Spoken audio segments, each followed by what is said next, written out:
Merci de votre fidélité. Bienvenue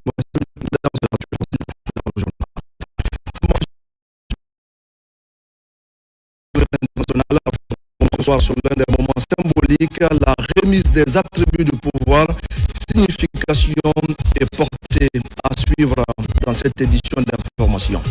Pendant ce temps, les citoyens, les autorités sont mobilisés pour débarrasser Conakry de ses ordures. Les initiatives citoyennes qui redonnent à la capitale toute sa splendeur. La campagne est menée sur le terrain par l'Agence nationale d'assainissement et de salubrité publique.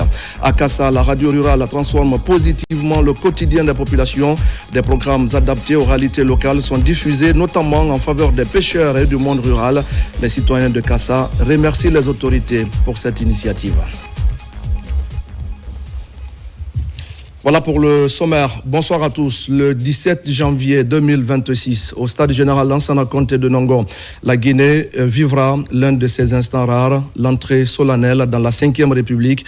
En prêtant serment devant la nation, le président de la République élu, Mamadi Doumbouya, ouvrira un nouveau chapitre de l'histoire nationale, un moment fondateur où, au-delà d'un homme, c'est tout un peuple qui est appelé à se rassembler, à se lever et à répondre présent au rendez-vous de la République. Je vous invite à suivre ce édito réalisé par la DCI avec Fatoumata Kourouma.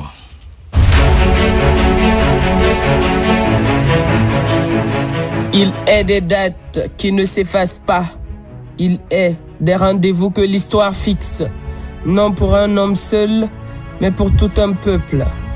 Le samedi 17 janvier 2026, au stade général Lansana Conté de Nongo, la Guinée s'apprête à franchir un seuil décisif. L'entrée solennelle dans la 5e République.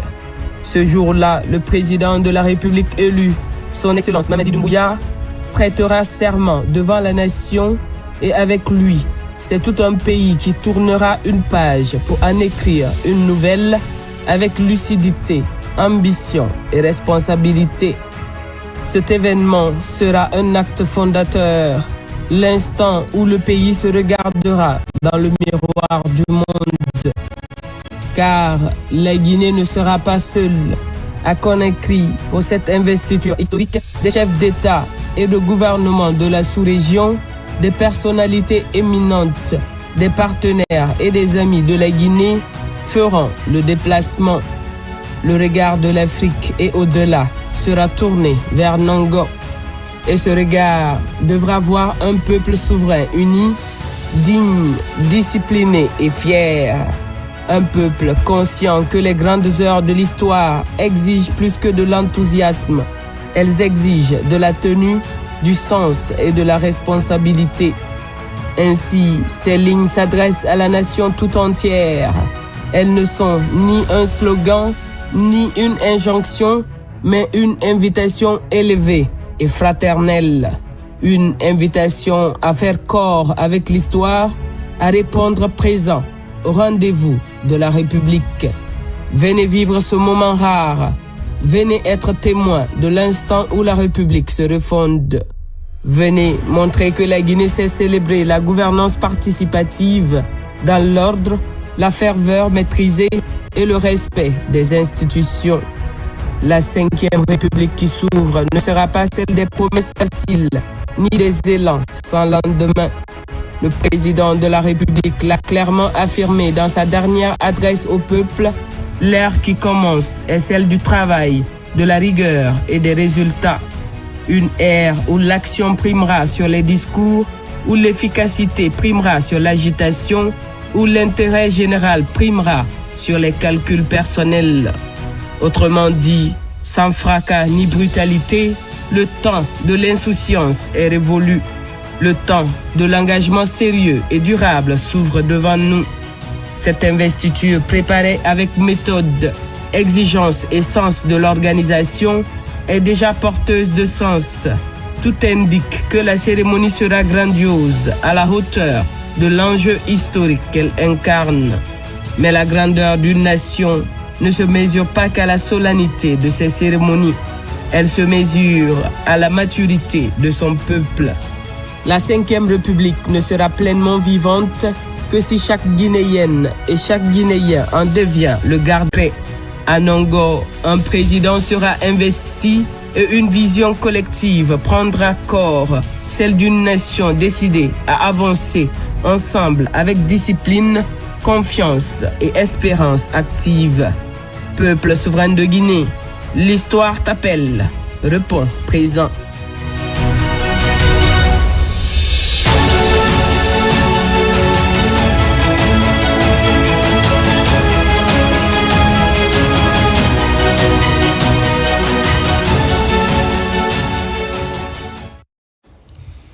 Merci à Fatoumata Kourouma. Et puis, grande prière du vendredi à la mosquée Faisal. Le président Mamadi Doumbouya, en communion avec les fidèles, le chef de l'État, a effectué la grande prière du vendredi en partageant ce moment sacré avec ses compatriotes.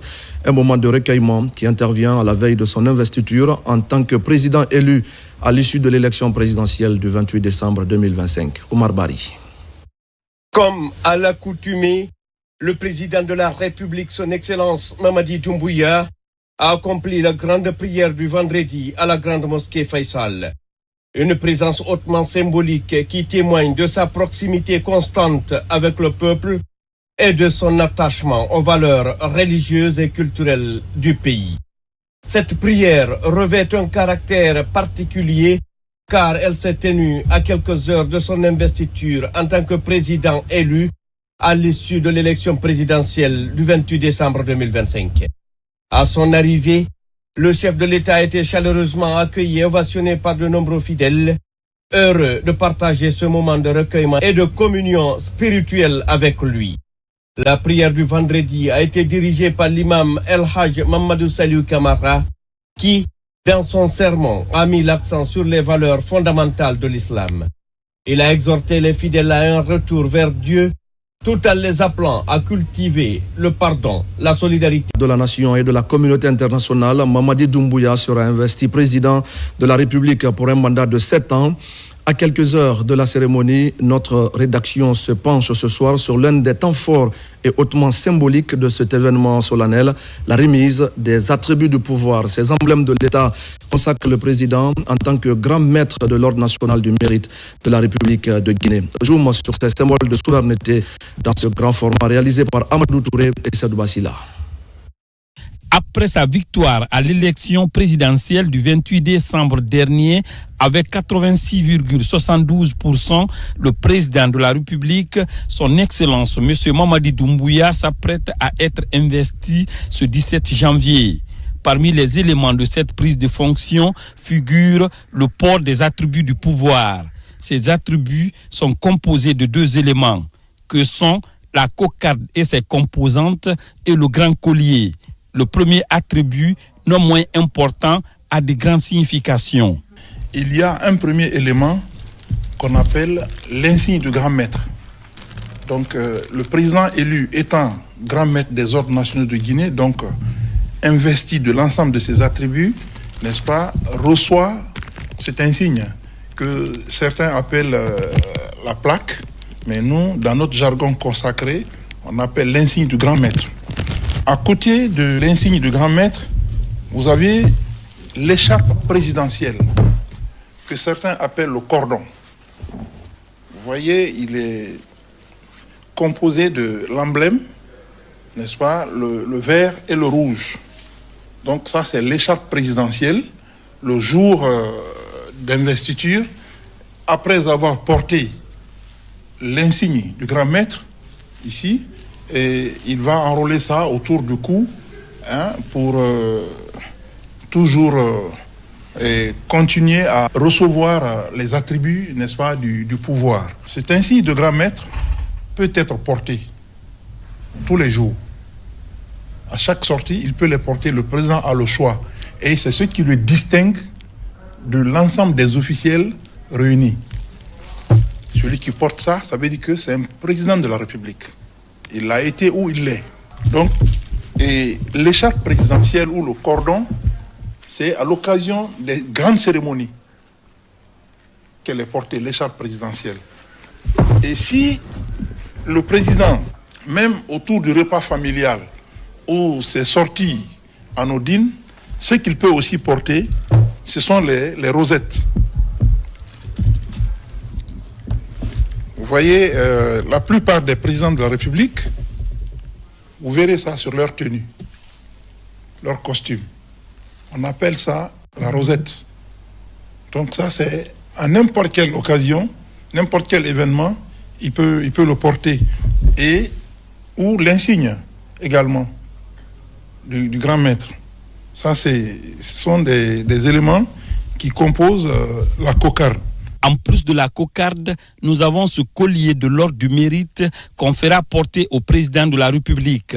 Il est un modèle original fabriqué en or et en chêne avec 15 médaillons de 25 mm représentant les drapeaux croisés aux couleurs de la Guinée et de 4 autres médaillons différents, chacun symbolisant une région de Guinée. Ces maillons sont reliés par 16 cordons pliés au motif traditionnel. Le pendatif fait référence à l'ordre national du mérite, grade grand officier. Le grand collier est un cadeau offert par le peuple de Guinée pour avoir bénéficié de la confiance du peuple. Le grand collier fait de lui grand maître des ordres nationaux.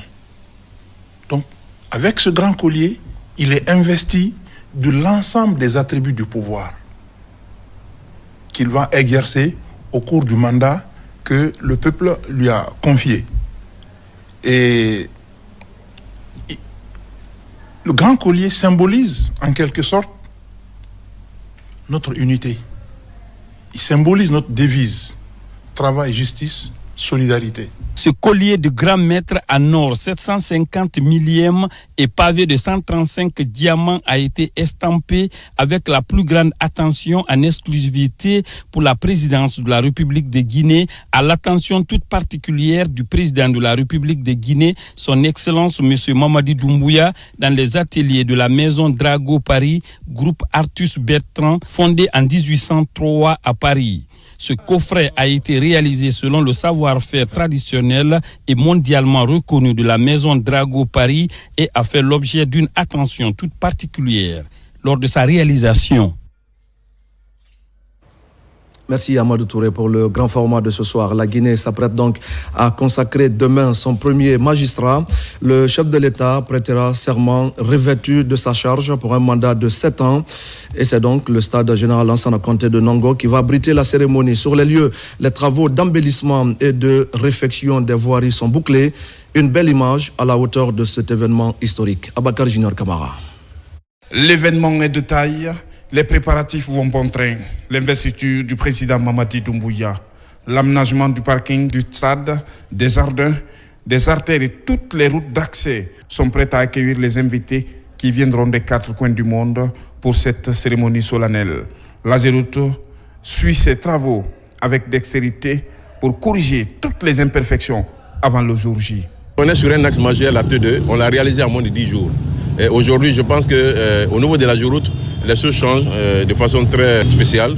Nous travaillons beaucoup plus de nuit comme de jour. Et vous avez constaté qu'il y a juste un seul morceau qui reste dans le cadre global aujourd'hui, à ce que nous puissions terminer les différents travaux. Je vous rassure que les travaux seront terminés ce soir et le maquillage va continuer jusqu'à demain matin, de telle sorte que nous puissions livrer des infrastructures dans les conditions idoines. La Guinée ouvre ce samedi une nouvelle page de son histoire politique, d'où la motivation de chaque citoyen autour de cet événement. Les carrefours et ronds-points de Conakry sont aussi concernés par ce projet d'aménagement en prélude à l'investiture. Il est important de mettre en place des infrastructures qui durent dans le temps. Et c'est ça la vision. Toutes ces routes que nous avons visitées, il y a des infrastructures connexes qui sont prévues sur ces routes. Après l'investiture, je pense que nous allons continuer encore à travailler sur ces routes pour mettre des caniveaux, mettre des pavés sur ces routes, permettre quand même à la population d'avoir des routes sécurisées. Nous avons à peu près 200-250 mètres linéaires à appliquer aujourd'hui pour le raccordement entre le carrefour de rond-point de Kosa et ses intersections. Ce que nous faisons en sorte que la route puisse encore prendre un peu plus d'années. Il est sûrement appelé à refaire complètement la route. Mais aujourd'hui, nous faisons en sorte que les usagers puissent être un peu plus à l'aise sur la route. Des entreprises et même le génie militaire, tout le monde fait sa partition pour la réussite de la cérémonie de prestation de serment du président de la République, Mamadi Doumbouya. C'est dans un climat d'effervescence que Conakry, paré de ses plus beaux atours, s'apprête à accueillir les hôtes du monde venus saluer la continuité républicaine. Alors si la capitale est belle, c'est grâce en partie aux initiatives de l'Agence nationale d'assainissement et de salubrité publique. Sur le terrain, l'ANASP, les autorités et les citoyens fournissent des efforts pour débarrasser Conakry de ses ordures. On fait le point avec Abraham Christophe Conté. Au cœur de la capitale, entre nettoyage et mobilisation citoyenne, dès les premières heures de la matinée, balais, pelles et brouettes, chacun s'active pour embellir la capitale. Dans plusieurs quartiers, des opérations de salubrité sont menées par l'ANASP pour lutter contre l'insalubrité et préserver l'environnement. Les ordures évacuées et les rues nettoyées témoignent de la volonté de l'Agence nationale de l'assainissement et de la salubrité publique. Ces actions s'inscrivent dans un vaste programme d'assainissement urbain. Mais au-delà des services publics, la population est également appelée à jouer sa partition. De 20h à 5h du matin, on arrive à mobiliser plus de 5000 jeunes pour assainir Conakry. Et cette synergie d'action entre le gouvernorat, l'Agence nationale de l'assainissement et de la salubrité publique, sous la coordination du ministre de tutelle Abakar Kamara, et toutes les artères ont été assainies. Et notre objectif maintenant, c'est de garder cette dynamique parce qu'aujourd'hui, la salubrité publique, c'est une question de santé publique et de beauté de notre pays. Et avec l'avènement de la 5e République, à travers l'investiture, il y a beaucoup d'étrangers qui vont venir dans notre pays. La jeunesse qui constitue plus de 70% de la population a pris conscience d'accompagner l'agence, d'accompagner le ministère, d'accompagner le gouvernorat et l'ensemble des communes pour rendre notre capitale propre. L'embellissement passe aussi par l'aménagement des espaces verts, la peinture des façades et l'entretien des axes routiers. Des initiatives qui contribuent à améliorer le cadre de vie et à renforcer l'attractivité de la capitale. Si on va à la ville, c'est propre comme ça. Vraiment, je sais que vraiment il y a du travail.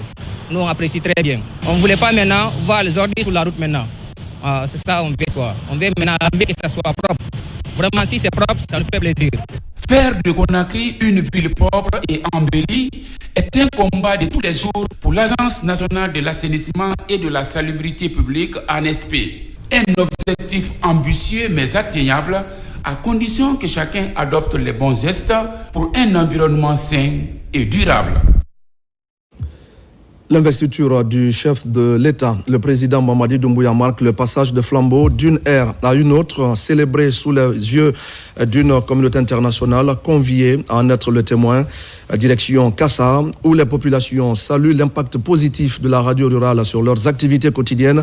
La radio des îles de l'Os, plus connue sous le nom de la Voix des Insulaires, se distingue par des programmes dédiés aux pêcheurs, au monde rural et aux communautés insulaires, tout en restant proche de la capitale. Des actions de développement appréciées des populations, comme le montre ce reportage de Tierno Ousmane Diallo.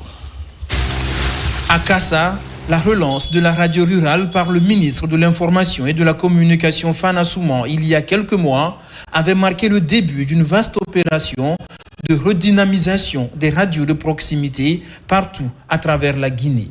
Mais ici, tout particulièrement, l'impact est significatif avec des populations qui ont fait de leur radio rurale un instrument de connexion et de développement grâce à ces programmes adaptés aux activités des insulaires.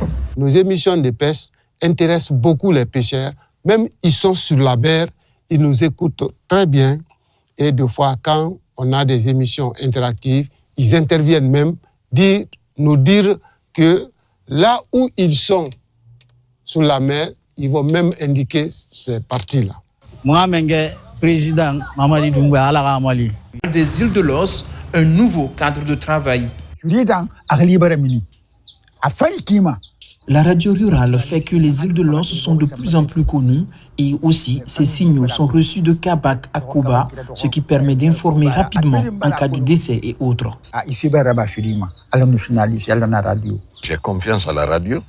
Je sais que là où la télévision ne peut pas aller, là où l'Internet ne peut pas aller, c'est là où la radio peut partir. Donc la radio a beaucoup plus d'impact, de frappe sur la population que les autres médias. Afin d'être plus efficaces, les travailleurs de la radio rurale de Kassa plaident pour l'obtention des moyens de déplacement nautique en raison de son emplacement particulier. Globalement, la redynamisation des radios rurales est un acquis de la gouvernance du président Mamadi Doumbouya. Ces 2 dernières années, elles sont passées de 22 à 39 qui fonctionnent. Toutes les radios rurales du pays émettent actuellement et informent les populations jusque dans les zones les plus reculées. Demain, leur mise à contribution envisagée par le ministère de l'Information et de la Communication permettra à toute la population guinéenne de vivre la cérémonie d'investiture du président de la République. Et justement, à mesure que le soleil amorçait sa descente sur Conakry, l'aéroport international Ahmed Sékou Touré a enregistré l'arrivée progressive des hautes délégations venues prendre part à la cérémonie d'investiture du président de la République élu, son Excellence Mamadi Doumbouya, prévue le 17 janvier. C'est donc aux environs de 16 heures que le premier avion présidentiel s'est posé sur le tarmac. À son bord, le président de la République du Rwanda, Paul Kagame. À la descente de la passerelle, il a été accueilli, vous le voyez, par le Premier ministre chef du gouvernement dans le strict respect du protocole d'État. Les 2 personnalités ont ensuite rejoint le tout nouveau pavillon présidentiel. Et ça, c'est une infrastructure moderne et symbolique, reflet de l'ambition d'une Guinée tournée vers l'avenir et de la volonté du président d'offrir au peuple des institutions à la hauteur des aspirations. Dans la continuité de cette dynamique diplomatique, le vol transportant le président de la République de Gambie, Adama Barrow, a atterri à son tour. Il a été reçu avec les mêmes honneurs par une délégation gouvernementale conduite par le Premier ministre chef du gouvernement. Le président gambien donc qui salue les membres du gouvernement guinéen.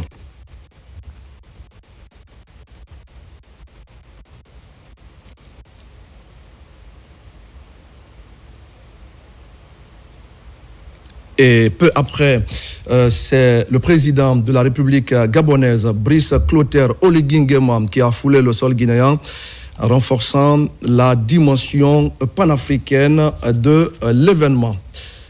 Le voici donc en image à sa descente d'avion, toujours accueilli par le Premier ministre chef du gouvernement.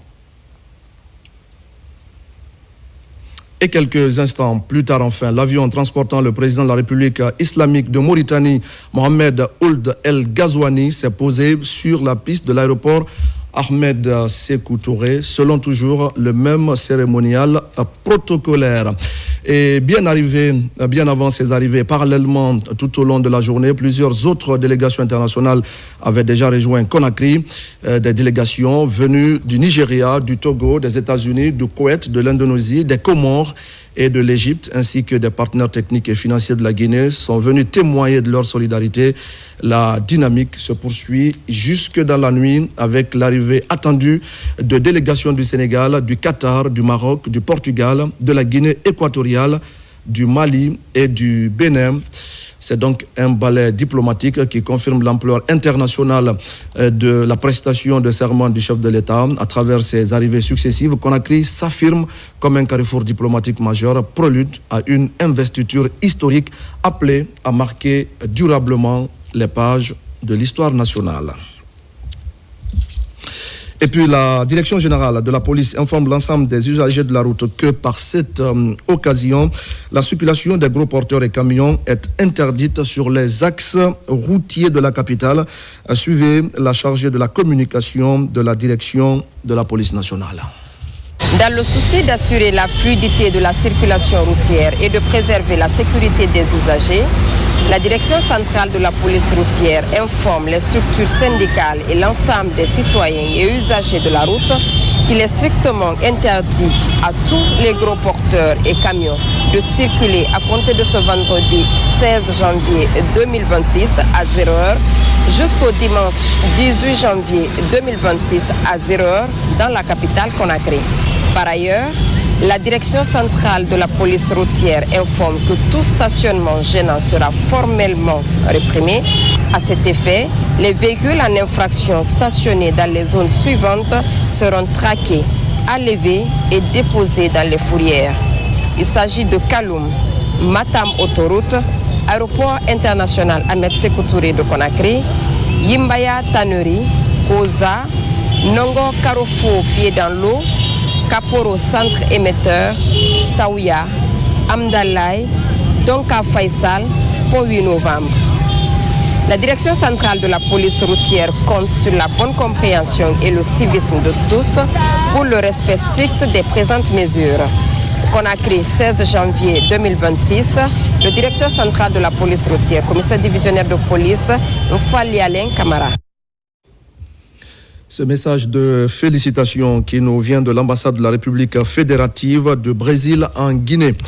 L'ambassade de la République fédérative du Brésil en Guinée présente ses compliments au ministère des Affaires étrangères, de l'intégration africaine et des Guinéens établis à l'étranger et à l'honneur de lui demander de bien vouloir transmettre à la présidence de la République de Guinée le message de félicitations que le président du Brésil, son Excellence M. Luiz Inácio Lula da Silva, adresse au président de la République de Guinée, Mamadi Doumbouya, à l'occasion de son investiture à la magistrature suprême de son pays. À son Excellence Mamadi Doumbouya, président de la République de Guinée, Monsieur le Président, je vous adresse mes félicitations à l'occasion de votre investiture en tant que président de la République de Guinée. Au nom du peuple brésilien, je vous transmets mes meilleurs vœux de succès pour votre mandat. Je réaffirme ma conviction que le dialogue amical et la coopération bilatérale continueront de guider nos relations, contribuant ainsi au renforcement constant du partenariat entre le Brésil et la Guinée. Je vous prie d'agréer, Monsieur le Président, l'expression de ma plus haute estime et de ma profonde considération. Luiz Inácio Lula da Silva, président de la République fédérative du Brésil. L'ambassade de la République fédérative du Brésil en Guinée remercie le ministère des Affaires étrangères, de l'intégration africaine et des Guinéens établis à l'étranger pour son aimable entremise et saisit cette occasion pour lui renouveler les assurances de haute considération. Conakry, le 16 janvier 2026. Vers l'inauguration de la direction régionale de la police de Conakry, le Premier ministre était ce matin sur le site pour apprécier la qualité de la nouvelle infrastructure, un geste qui devra améliorer les conditions de travail des fonctionnaires de police. On fait le point avec Alphaïsia Gaba. Voici le bâtiment qui va bientôt abriter la direction régionale de la police de Conakry. L'infrastructure située au quartier Koronti dans la commune de Kaloma est entièrement équipée. Sur place, le Premier ministre chef du gouvernement, accompagné du ministre Bachir Diallo. La nouvelle sûreté de Conakry vient ainsi renforcer l'efficacité opérationnelle des fonctionnaires de police tout en leur offrant un cadre de travail idéal. C'est un bâtiment, c'est pour la direction régionale de police. Ça compose de plusieurs bureaux, plusieurs salles de réunion, il y a quelques violons et des services généraux pour le bâtiment. Les travaux ont été récemment lancés.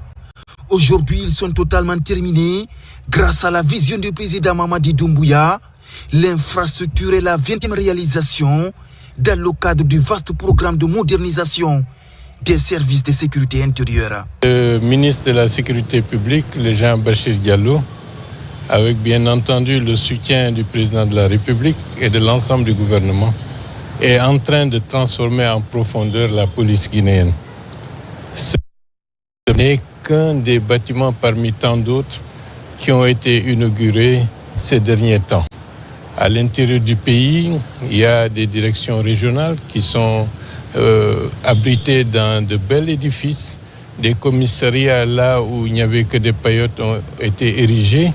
En d'autres termes, il y a une transformation progressive, vraiment concertée pour que la police guinéenne soit dans les locaux adaptés à sa mission pour une restauration de l'image de la police auprès de l'opinion guinéenne. La construction de la direction régionale de la police de Conakry témoigne de la volonté des pouvoirs publics à doter l'administration des moyens adéquats, ce qui va garantir la sécurité de proximité au service des populations à la base. Bonne nouvelle également dans la région administrative de Farana avec l'inauguration officielle de l'hôtel des finances. Cette infrastructure moderne dotée de toutes les commodités requises vient renforcer les capacités de l'administration économique et financière de la région. La cérémonie a été présidée par le ministre de l'économie et des finances, Ibrahima Oulé Fofana Mamadi Gassama et Silati Kourouma. Depuis quelques semaines, cette mission gouvernementale est en tournée d'inauguration des hôtels des finances à l'intérieur du pays. Ici, dans la région de Farana, le ministre de l'économie et des finances, Mourana Souma, accompagné de son collègue de la pêche, arrive à Tindo. Cette infrastructure moderne, construite il y a quelques mois, force l'admiration. Cette cérémonie inaugurale a été une occasion pour reconnaître des efforts du chef de l'État. Vous avez un bâtiment principal servant de bureau en R+2, servant le logement pour le directeur. Un aménagement extérieur composé d'une clôture de 450 mètres linéaires pour la sécurisation du service. Un parking pour 15 voitures. Un abri groupe électrogène de 150 kVA. L'objectif visé, c'est d'abord améliorer les services publics. Mais l'administration n'est pas là pour elle-même. Elle est là au service des populations. C'est pour rendre des services publics, pour faciliter la mobilisation des recettes de l'État, l'exécution, l'amélioration des dépenses de l'État, et pour que cela ait un impact aussi sur les populations à la base. Construit dans le district de Neredouni, non loin de la route nationale numéro 2, la mise en service de cet hôtel des finances de la région administrative de Farana augure de belles perspectives au sein de l'administration financière.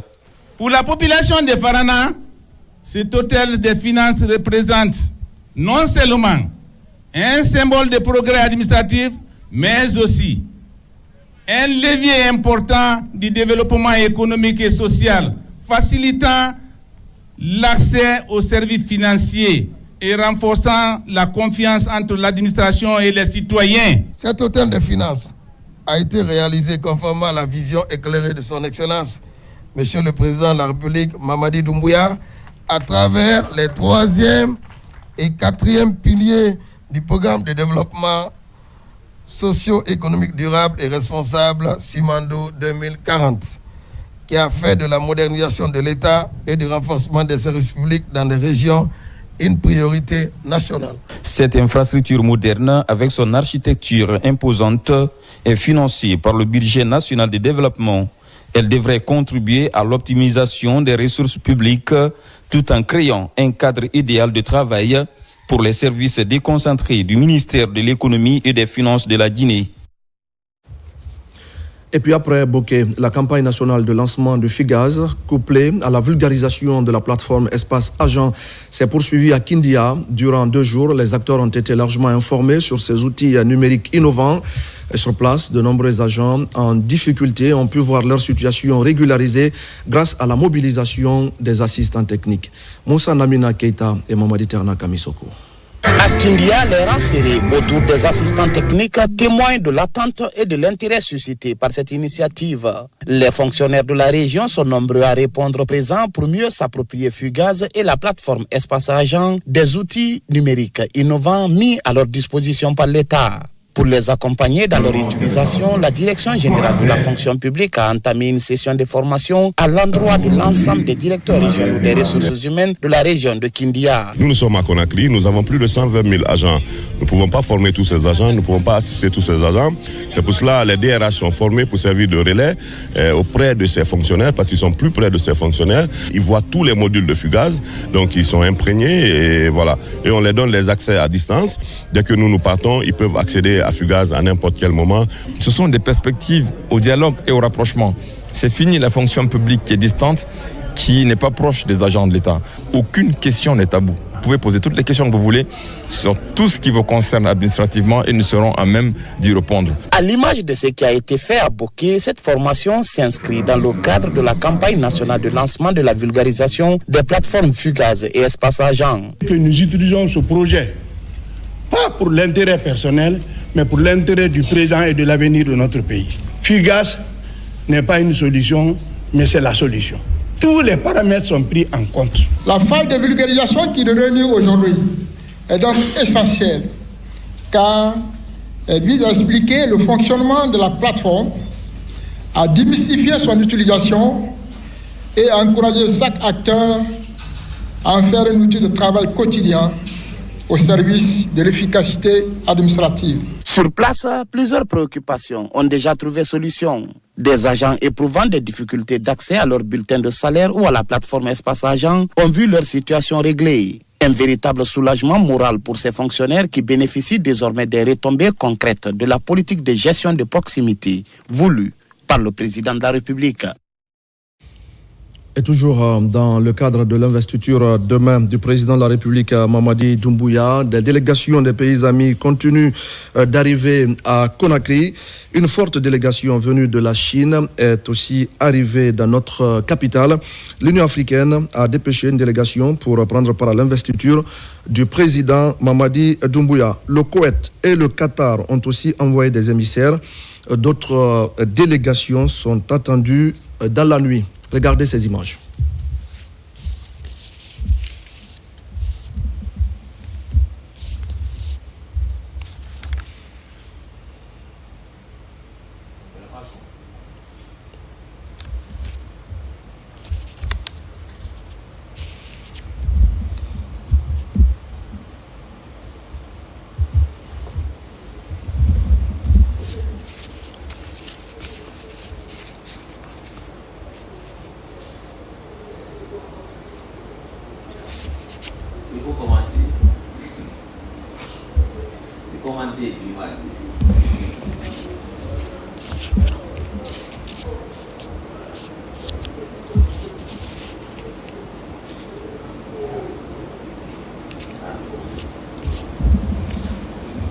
Un peu reprendre l'expo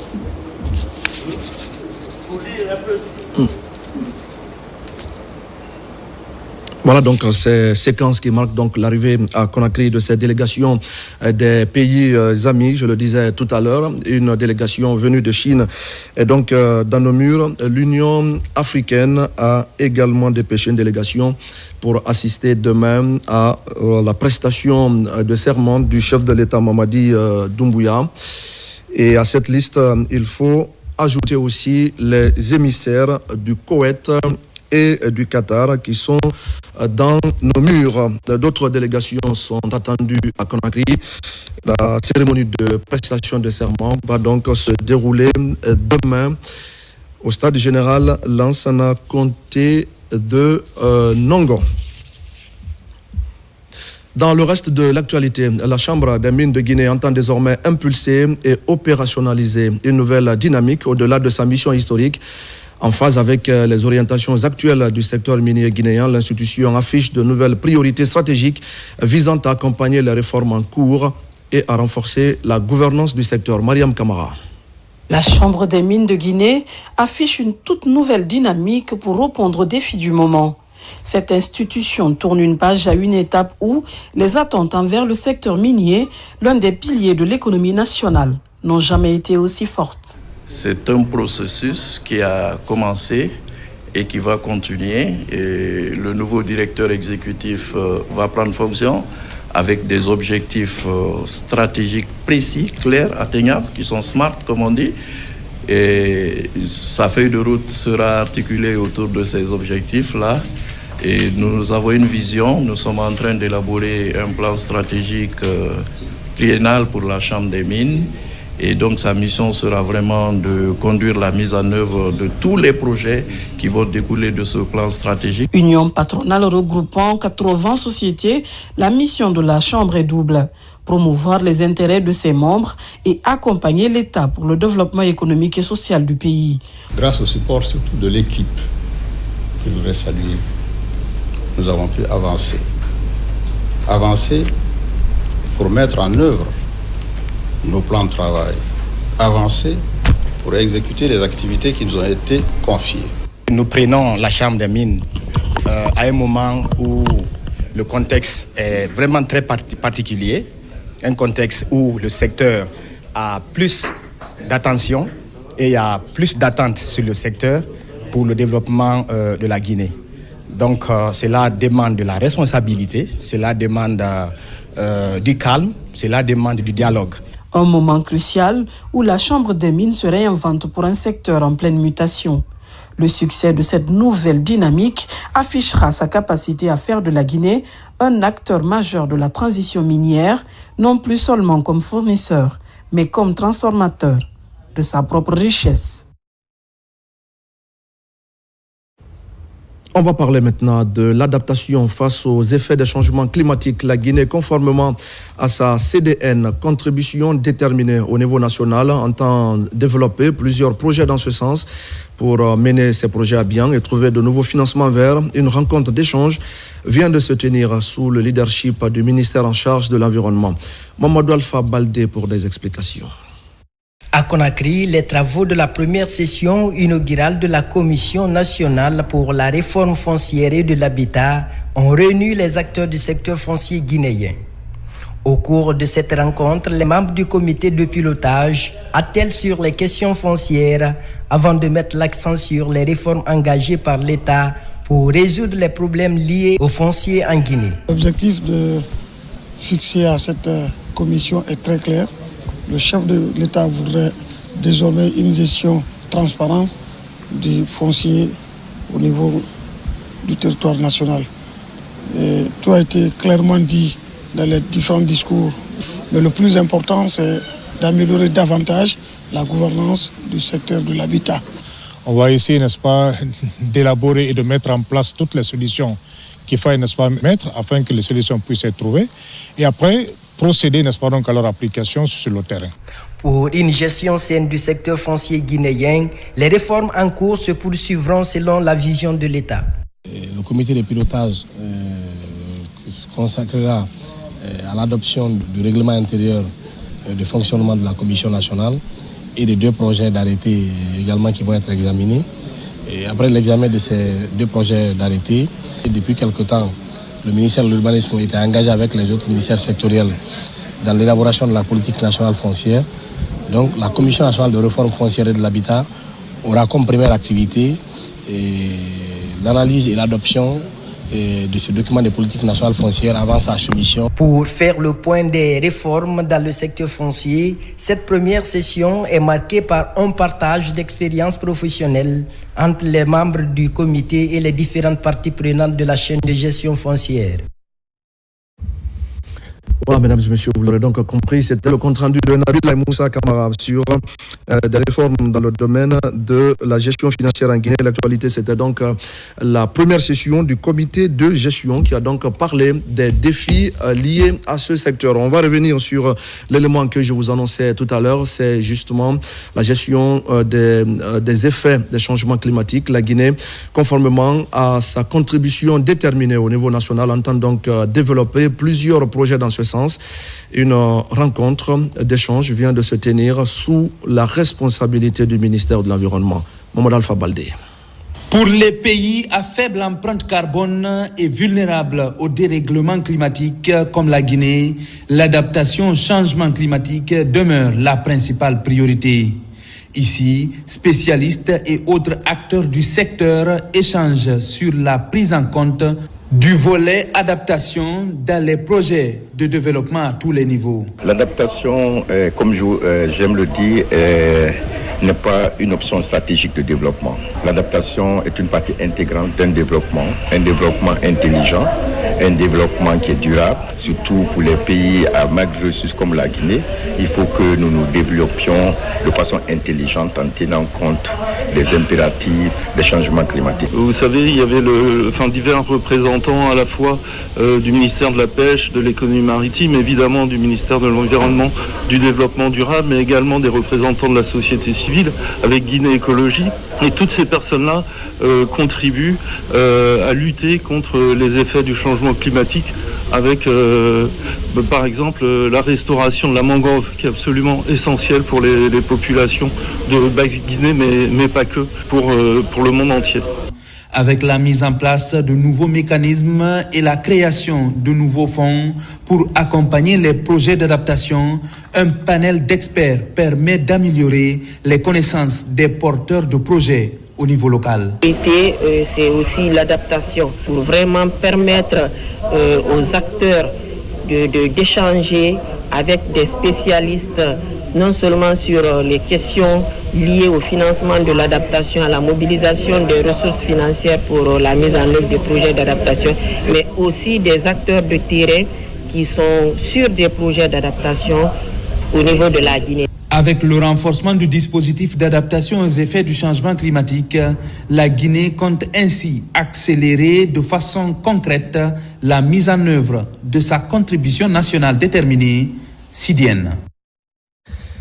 À Conakry, les femmes ont décidé de ne plus attendre face aux inégalités persistantes et à l'exclusion, notamment des femmes vivant avec un handicap. Des organisations soutenues par l'IPPF et l'Agence française de développement ont investi l'espace de plaidoyer pour exiger des changements concrets. Pendant 2 jours, ces femmes ont partagé résistance, stratégie et victoire, déterminées à faire entendre une voix collective forte et sans compromis. Sona Sagno. À Conakry, le réseau ouest-africain des femmes handicapées, ROFA, organise une rencontre stratégique de haut niveau. Cette initiative vise à améliorer les conditions de vie des femmes en situation de handicap et à renforcer la lutte contre les violences basées sur le genre en Guinée. L'objectif, c'est de partager nos expériences en matière de plaidoyer dans le cadre de la protection des droits des femmes, mais y compris celles en situation de handicap, mais aussi créer un espace de réseautage entre ces organisations à l'effet de créer de nouvelles dynamiques, de créer de nouvelles synergies qui puissent leur permettre d'accroître leur impact sur le terrain, notamment en matière de protection des droits des femmes handicapées et des femmes en général en République de Guinée. La plupart sont vers la fin de leur projet où on finit. Et ici, c'est pour qu'on échange, voir ensemble les difficultés rencontrées lors de la mise en œuvre de nos différents projets, mais aussi s'inspirer des bonnes pratiques suite aux plaidoyers qui ont été déjà faits. Pendant 2 jours, des ONG financées par l'IPPF, l'AFD, à travers le programme féministe Opportunity Now, échangent sur les stratégies de mobilisation communautaire et d'action de plaidoyer. Les participantes partagent des témoignages poignants et réfléchissent aux défis persistants auxquels elles font face. À l'issue de cet atelier, il y a eu des partages d'expériences et à travers ces partages-là, ça va permettre de guider les actions prochaines et surtout comment pérenniser les résultats qui ont été obtenus à l'issue de ces plaidoyers menés par ces différentes associations. Dans un esprit de solidarité féministe et de résistance, les participantes réaffirment leur engagement à porter une voix collective, forte, inclusive et déterminée pour la défense des droits des femmes et des filles. Et voilà, mesdames et messieurs, c'est la fin de ce journal. Merci à tous de l'avoir suivi. Et je vous retrouve la semaine prochaine pour d'autres actualités de la Guinée, notre paradis terre de richesse et d'innovation. Bonsoir à tous.